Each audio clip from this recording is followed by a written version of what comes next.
Setelah nonton video ini, lu bakal tahu kenapa sih semua produk kecantikan yang lu pakai ke badan lu, ya, ke rambut, ke badan, ke wajah, itu kok kayak nggak ngaruh sih, kakak? Kalau lu baru follow gue dan baru kenal gue dari YouTube, kenalin nama gue KH, gue kuliah 4 tahun desain produk buat nge-review semua produk kecantikan dan produk-produk lifestyle di TikTok terutama. Dan semua yang gue sampaikan di video ini adalah science based yang gue pelajari dari orang-orang yang emang mereka udah punya teori dan praktek di bidangnya. Gue bukan orang yang suka kayak kebanyakan teori, karena ujung-ujungnya apa? Teori itu harus dibuktikan dengan praktek dan ya, beneran real depan mata, physical. Semua yang gue sebutin di video ini juga akan berlaku buat lo yang gak cuma jerawatan, tapi ada termasuk punya penyakit eksim, penyakit kulit, penyakit kompleks di badan lo. Karena gue dari 2018 itu udah pernah jerawatan parah. Ini sekarang mungkin udah kayak glowy, tapi masih ada kayak bekas-bekas jerawat gitu ya. Gue itu jerawatan mungkin kayak sebulan sekali, atau bahkan kadang ya nggak ada. Pun kalau ada jerawat 1-2, gue kayak ya udah unbothered, kayak okay, it's just acne and then what? Yang gue pengen kasih tahu di video ini sebenarnya kenapa semua skincare lo itu nggak ngaruh, karena ada permasalahan yang lebih besar. Kalau ibaratnya peta, lo itu cuma fokus ke Indonesia doang. Lo cuma ngeliat Jakarta doang, lo cuma ngeliat Surabaya doang, lo cuma ngeliat the small picture. You don't see the big picture. Lo nggak ngeliat di sebelah Indonesia itu ada Malaysia, kemudian ada Singapura, kemudian di sana nanti ada Arab, ya kan? Ada Arab, ada Amerika, ada Kanada. You don't see that, you just focus on Indonesia. Lo cuma fokus sama skincarean doang. Lo nggak tahu aspek hal lain apa yang bikin kondisi lo itu bisa berada di tahap sekarang. Gue pengen lo kosongin gelas dulu ketika nonton video ini. Karena kalau misalkan lo nggak ngosongin gelas, artinya lo nggak ngosongin otak dulu, lo nggak dengerin gue dulu, lo akan kayak, tapi. Dan akhirnya percuma apa yang gue sampaikan, rungkat kalau kata orang Jawa, alias percuma. Yang pertama, yang paling penting, yang paling krusial, bahkan dari skincare itu sendiri, bahkan dari treatment suntik-suntik dokter, bahkan dari makanan sehat, jam tidur yang lama adalah mental. Mental itu apa sih sebenarnya? Apakah kayak, oh aku punya penyakit mental, kemudian habis itu apa? Mau dimanjain atau mau disembuhin? Kalau misalkan kita mau memperbaiki apapun yang ada di hidup kita, mau itu rambut ya, rambutnya botak, udah nyoba semua produk yang harganya 500.000, yang harganya 2 juta, 10 juta, nothing works. How mental can change? Itu berarti lo belum ngosongin gelas. Ketika lo merasakan suatu energi yang jelek, alias misalkan contoh di sini kita contohnya paling gampang, overthinking, anxiety, stress, ya kan? Atau misalkan kayak menyalahkan diri sendiri. Lo melakukan 1 kali karena lo ngerasa kayak ini sesuatu yang normal, ini sesuatu yang harusnya memang gue lakukan, ya. Walaupun lo tahu itu buruk, tapi lo ngerasa kayak I deserve this is my life, this is just me, bro. Habis lo lakuin setiap hari, apa yang akan terjadi? Ada yang disebut nama itu mental rehearsal, yaitu mental yang berulang-ulang kali lo lakukan, kemudian menghasilkan kimiawi dalam badan lo, alias kayak emosi. Lo lari, maraton, olahraga. Emang lo kira habis itu lo kayak ngerasa senang karena apa? Karena lo sehat? Bukan. Karena lo ketika lo lari, lo menghasilkan namanya endorphin. So this is something scientific. It's not about religious or something. Kalau lo nggak mau percaya nggak apa, tapi it's happening in your body right now gitu. Ini terjadi di badan lo sekarang. Ketika itu udah berulang-ulang, itu akan menjadi mental rehearsal ya. Tadi mental yang berulang-ulang, kemudian akan terprogram di otak lo. Dan itu akan menjadi lo. You are what you are thinking, kalau orang bilang gitu ya. Ya itu bener gitu. Gue jerawatan, gue nggak pantas ketemu orang-orang. Ada cowok ngajak gue kenalan, ada temen ngajak gue berteman, atau ada kayak pekerjaan yang kayaknya nggak cocok deh kalau gue depan kamera jerawatan kayak gini. Padahal orang lain aja percaya sama lo.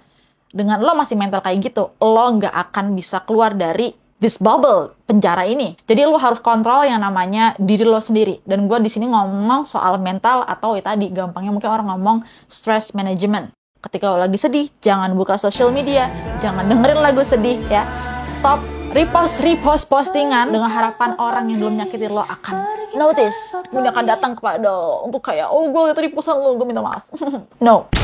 That's not gonna heal you from anything. Please, gue minta sebelum lo mau pakai skincare, sebelum lo mau ngebenerin lifestyle lo, kalau lo nggak ngebenerin mental lo, ya udah, lo nggak akan kemana-mana. Lo cuma akan ngerasa bahagia sesaat atau kayak senang sesaat. Habis itu lo akan balik lagi ke habit lo yang lama. That's why ketika lo lagi ada masalah, contoh misalkan kayak lo ngerasa kayak kerjaan gue sucks, people are toxic, then you resign. Okay, you got a new job and you think, oh, this is better. The people are beautiful here. Setahun 2 tahun lo ngerasa kayak, di sini tuh sama aja, orang-orang juga toxic. Why that's happened? Because you still in the same mental. That's all. Ada 2 orang dengan mental yang berbeda. Satu mentalnya bagus, ya, artinya orangnya punya emotional intelligence yang bagus. Dia orangnya kalau misalkan ada kerjaan nggak pernah tunda-tunda. Kalau misalkan dikasih opportunity, dia optimis. Dia punya pemikiran yang limitless. Dia orangnya tuh nggak terbatas. Kalau misalkan ada hal negatif terjadi, dia tidak bereaksi. Dia sedih, tapi dia tidak bereaksi. Artinya apa? Dia nggak. Dia langsung ingat lagi, present, langsung ingat tujuan hidup dia ngapain, di sini dia mau ngapain. Kalau ada orang ganggu di kantor dia langsung ingat, gue di kantor ini gue mau kerja, gue bukan mau kayak bersosialita misalkan, seperti itu. Yang satu ini adalah orang yang bermental miskin. Orang mental miskin itu gimana, Kak? Kalau misalkan dikasih tahu, selalu ada alasan, selalu punya 1000 alasan. Pikiran mereka terblok ya. Ada kesempatan dia selalu bilang, aduh tapi gue gini, tapi gue gitu, tapi dah. Hidup nggak akan kemana-mana selama lo masih jadi orang yang kayak gini, oke? 2 orang yang dengan mental yang berbeda ini dikasih uang 1M. Kira-kira, apakah mereka akan memanfaatkan 1M ini dengan cara yang sama? Yang mentalnya bagus tadi, apakah dia langsung ngabisin uang 1M dalam sehari? No, of course not. Dia akan tahu gimana cara ngembangin 1M itu jadi 10M, jadi 100M. Sedangkan yang 1M diterima dengan mental kayak gitu, udah, sehari habis. Pernah dengar cerita orang pemulung atau tukang sampah gitu di Amerika, di US, dia menang lotre, menang judi, dapat sekian, I don't know, berapa ratus ribu atau berapa puluh juta dolar, I don't know, pokoknya dengan nilai yang fantastis, oke? Hedon selama 4-3 tahun kalau nggak salah, gue lupa berapa tahunnya, tapi kurang dari 10 tahun lah. Kemudian habis apa? Uangnya habis, dia balik lagi jadi mengutin sampah. How ironic is that? Makanya kenapa ketika lo masih di mental yang sama, mau Tuhan kasih lo apa yang lo inginkan. Lo pengen rumah, pengen mobil, nggak akan dikasih. Kenapa? Karena nanti kalau misalnya lo dikasih mobil, dikasih rumah, hidup lo chaos. Lo nggak bisa, lo nggak tahu gimana caranya nih manfaatin rumah dan mobil ini, ngejaga kekayaan ini gimana. Lo belum siap, mental lo belum siap, makanya belum berubah hidup lo. Karena apa? Karena lo belum merubah mental di dalam ini. Kira-kira sampai di sini, paham? Kalau skincare lo nggak ngaruh, coba lo perbaikin yang kedua, jam tidur. Mungkin lo pernah dengar jam tidur itu kayak harus jam 10 malam, kemudian bangun jam 6, right? Di badan kita itu ada kayak jam operasional. Apakah badan kita di jam 1, jam 2 siang, jam 7 pagi, kerjaannya di sini sama? No. Jam kita. Badan kita tuh perlu istirahat, ya kan? Pengalaman gue ketika gue bolong tidur, yang pertama adalah rambut gue rontok, kemudian yang kedua, biasanya gue akan ada jerawatan di jidat, spesifik ya di jidat. Kemudian yang gue rasain juga ketika gue susah tidur, artinya gue itu lagi mentalnya nggak bagus, gue lagi stres, gue lagi banyak pikiran. But when I change my sleep habit, artinya gue memperbaiki stress management gue sehingga gue bisa tidur lebih cepat, ya. Let's say gue bisa kalau misalkan lagi stres di jam 3 pagi, gue perbaikin mungkin jadi jam 11 malam gitu ya, jam 10 malam, it's better. Nggak bisa, Kak, gue jam 9 malam baru sampai rumah, gimana gue bisa tidur jam 10 gitu. Gue jam 10 ya baru di kasur, masa iya gue langsung tidur? Gue inilah, buka TikTok dulu lah, scroll dulu lah. Nope, that's your problem. Gak bisa mendisiplinkan diri. That's why. You don't have goal in your life. You don't have priority. That's why. Bahkan ini juga ngaruh nantinya ke jangka panjang, kayak kulit lo lebih bagus atau enggak, kayak spare part badan lo lebih bagus atau enggak, itu biasa juga dipengaruhi sangat besar dari jam tidur, jam istirahat. Apalagi di zaman sekarang, di mana semua orang itu hard work, fast pace, semua serba cepat, ya kan, orang itu jarang punya waktu untuk tidur. Jadi tidur yang 8 jam itu adalah idaman, itu privilege, ya kan. Even when you don't work, you have 8 hours to sleep, but you stress out. You don't have a good mental to have a good sleep, ya kan. Kalau mental lo lagi gak bagus, lo lagi stres, lo juga gak bisa 8 jam tidur. Makanya gue bilang tadi, ini bukan soal di luar lo, tapi lo-nya mau atau enggak gitu. Banyak kok orang yang kayak, mungkin dia gak bisa 8 jam, tapi dia akan usahakan 6 jam, 7 jam, daripada 2-3 jam. Sekarang kita masuk ke yang 3, ini yang paling banyak digembor-gemborkan juga di social media, yaitu diet atau pola makan. Pola makan ini something interesting for me, karena gue adalah orang yang dari kecil itu punya permasalahan soal makan. Gue pas masih kecil itu pernah masuk rumah sakit, diopname sama nyokap gue, sama dokter lah, of course. Maksudnya kayak dianterin gitu kan, Kak, maksudnya iya sama nyokap gue, gara-gara gue nggak mau makan. Dan kalau lo pengen tahu seberapa parah gue itu dulu, pernah nggak jadi sekolah gara-gara gue lagi makan terus ketiduran. Anak kecil emang aneh-aneh ya, sibuk banget, toddler emang. Dan gue tertidur di kasur, mulut gue itu masih ada makanan. Gue itu sukanya ngemut, gue nggak mau ngunyah ya, makanya sering takut-takutin. Nanti kalau misalkan makanya itu sukanya diemut doang, itu nanti giginya reges gitu, alias kayak gigi bolong-bolong hitam-hitam gitu. Berat badan gue itu di 43, tinggi gue 158, jadi lu bisa kira-kira lah ya untuk berat badan gue sebenarnya termasuknya mungkin underweight. Berat badan tertinggi, terberat gue adalah hampir pernah di 50 pas SMA, kemudian di situ gue agak freak out. Kenapa freak out? Karena gue bayangin kalau misalkan gue jadi gendut, nanti gue akan jadi lazy, gue badannya nggak enak juga, karena yang mulai kerasa pas di berat 50 itu badannya mulai kerasa kayak gitu ya, kalau pintu tuh kalau dibuka kayak gitu ya, keset gitu, alias kayak badan tuh rasanya kayak kok nggak enak ya guys geraknya gitu. Dan gue agak takut juga nggak akan ngerasa happy, gue susah turunnya, dan akhirnya gue ngerasa gue tuh manusia terjelek gitu. Dan gue nggak mau melewati hal-hal itu. Akhirnya gue putuskan pas itu untuk diet, turun ke 45, slow down. Akhirnya yang tahu kan kalau misalkan lu pernah ngilangin berat badan, pasti ada titik gimana lo stuck. Setelah stuck itu kayak gitu, kayak turunnya wah terjun bebas. Nah terjun bebas itu sampai di 41 pas itu. Kalau berat rendah gue pernah di 38, 37, pas itu gue sakit DBD ya. Jadi memang ya itu kondisi tertentu aja. Untuk makanan gue itu percaya dengan aliran yang mungkin mengajarkan kalau kita tuh harus makan banyak protein, apalagi hewani, kemudian mengurangi namanya gula dan karbohidrat, termasuk gula dalam buah ya. Itu ya sama aja, gula dalam susu, oat, gula dalam buah. Kalau lu mau cari jurnal itu banyak yang ngebahas tentang kayak as long as sugar, it's still sugar, the impact to your body is still the same gitu. Gue pernah yang menjalankan yang namanya itu carnivore diet. Pas itu gue lagi interest banget, bahkan gue sampai merekomendasikan juga ke orang sekitar gue. Dan itu memang surprisingly sangat bagus untuk tubuh gue. Awalnya itu gue tahu dari influencer Stick and Butter Gal, ya dia orang US. Dia itu ngajarin pokoknya tentang kayak carnivore diet, makannya itu ya animal based, makan daging, ayam, telur. Ketika badan kita itu nggak punya karbohidrat atau gula di dalam badan, dia itu akan ganti sama cari lemak di badan. That's why ketika lo carnivore diet, you don't eat carbs, you don't eat sugar, especially tadi ya sugar yang dari buah, karena lo kan makan animal based. Walaupun dapat sugar, lo mungkin dapat sugar kayak dari susu gitu ya. Susunya juga mereka biasanya minum raw kefir. Gue nggak tahu raw kefir ada sugarnya atau enggak. Tapi intinya sebenarnya mereka bukan against gulanya, tapi against karbonya gitu. Which is ya tadi lo bakal cut sugar juga ujung-ujungnya. Kalau lo pengen tahu dampak apa sih yang lo bakal achieve ketika lo cut sugar, banyak banget orang yang cerita di sosial media ketika mereka cut sugar just for like couple of weeks, 2 minggu, mereka langsung Sigma boy. You know, the face not bloated, gak bengkak ya kan. Kemudian badan terasa lebih enteng, gak ada lagi yang namanya itu ngantuk-ngantuk random ketika lagi kerja. Fokus ya, otak itu lebih fokus, daya ingat, daya pikir itu lebih baik. Carnivore diet ini gue udah jalan pas selama 3 bulan, but I decide to quit karena pas itu efek mental ke gue itu gak bagus malah ternyata kebetulan. Jadi yang pas itu gue rasakan adalah gue jadi melihat makanan selain animal based itu evil, like jahat, dan itu kayak bikin gue stres gitu loh. Ketika misalkan gue lagi di luar rumah, lagi kayak pengen craving sugar, gue ngerasa, oh, I did something wrong, like something very very wrong ketika gue makan kue gitu. Karena kue itu udah bener-bener jauh dari carnivore diet gitu kan, karena ya buah-buahan isinya biasanya, kemudian ada coklat di situ, dan apalagi gue tuh pecinta coklat banget guys. Sampai sekarang akhirnya dampaknya gue tuh masih nggak bisa makan daging sapi spesifik ya. Kalau makan daging sapi tuh kayak rasanya mau muntah, walaupun dia udah nggak perungus. Tapi kalau gue makan sate kambing, makan ayam tuh gue bisa.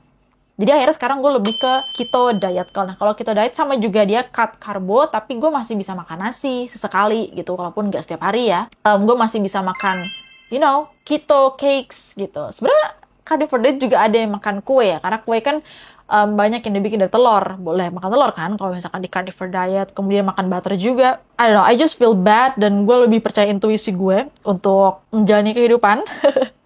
Akhirnya gue putusin keto diet. So far yang gue rasain ketika carnivore diet itu juga gue nggak ada yang ngantuk sama sekali. Itu keren banget sih. Tapi sekali lo makan nasi, sekali lo cheating day, lo bakal kayak berup gitu, kayak apa ya, kayak dikasih obat tidur gitu. Kayak itu langsung 10 menit selalu makan nasi, lo langsung kayak langsung ngantuk banget kayak gitu. Dan ketika gue berhenti carnivore diet, gue mulai makan nasi lagi, tapi makan nasi juga nggak sehari 3 kali, kayak sehari sekali, 2 hari sekali gitu ya.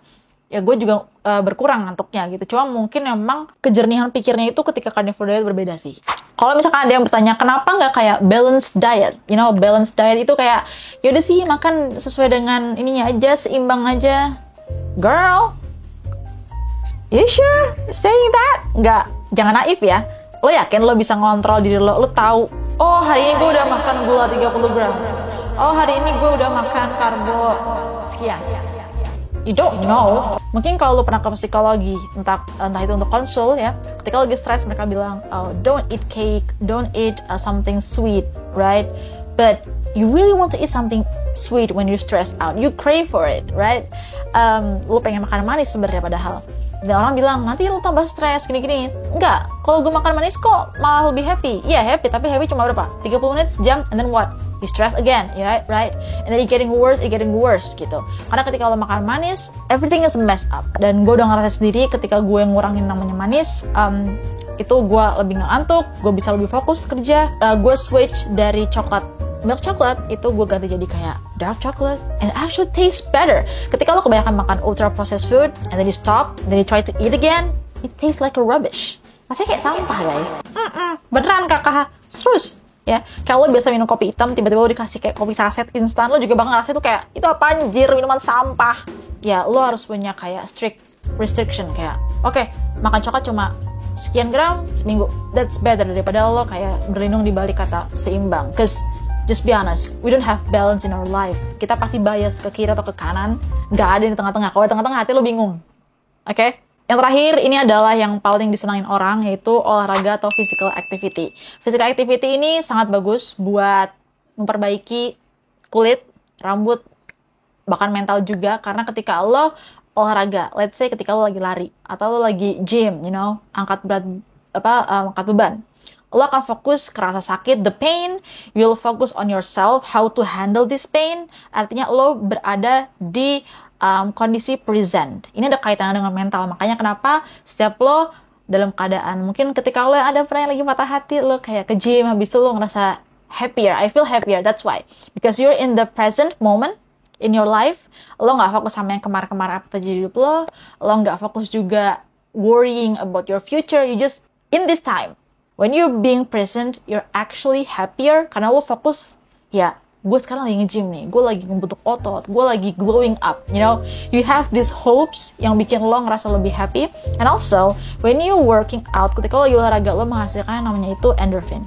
Endorphin ini adalah salah satu zat kimiawi yang dihasilkan ketika lo setelah berolahraga, lo ngerasa kayak happy, lo ngerasa winning. Untuk olahraga sendiri, gue sekarang itu lebih banyak jalan sebenarnya. Gue lebih suka jalan daripada lari. Kenapa? Simply just because kalau jalan itu kan lebih bagus untuk kayak ngebakar lemak gitu kan. Karena gue kebanyakan itu WFH, gue kerja dari rumah, jadi gue ngerasa kayak jalan itu lebih realistis menurut gue punya treadmill, gue bisa lakuin untuk kapanpun. Biasa gue lakuin 30 menit sehari.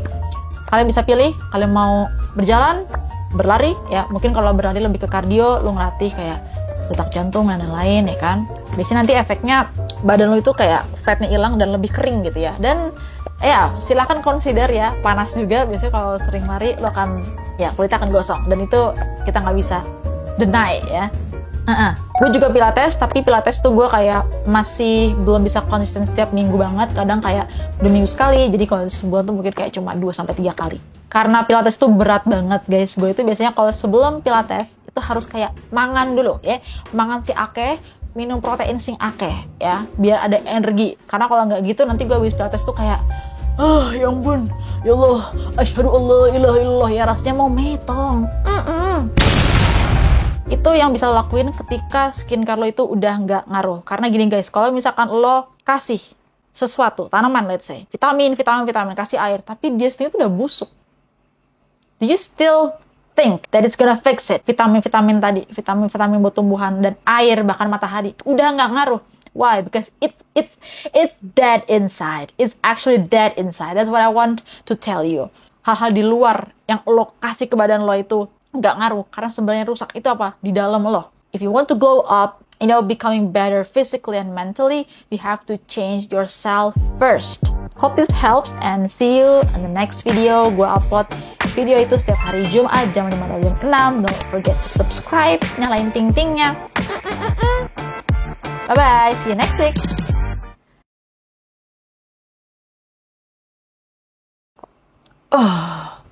Habis suara gue.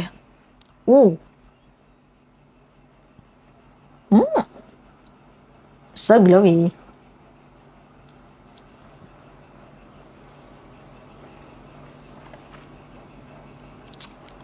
Oh, geser. Kok masih di sini? Kan sudah Ane bilang udah see you next week. Bye bye. Di follow.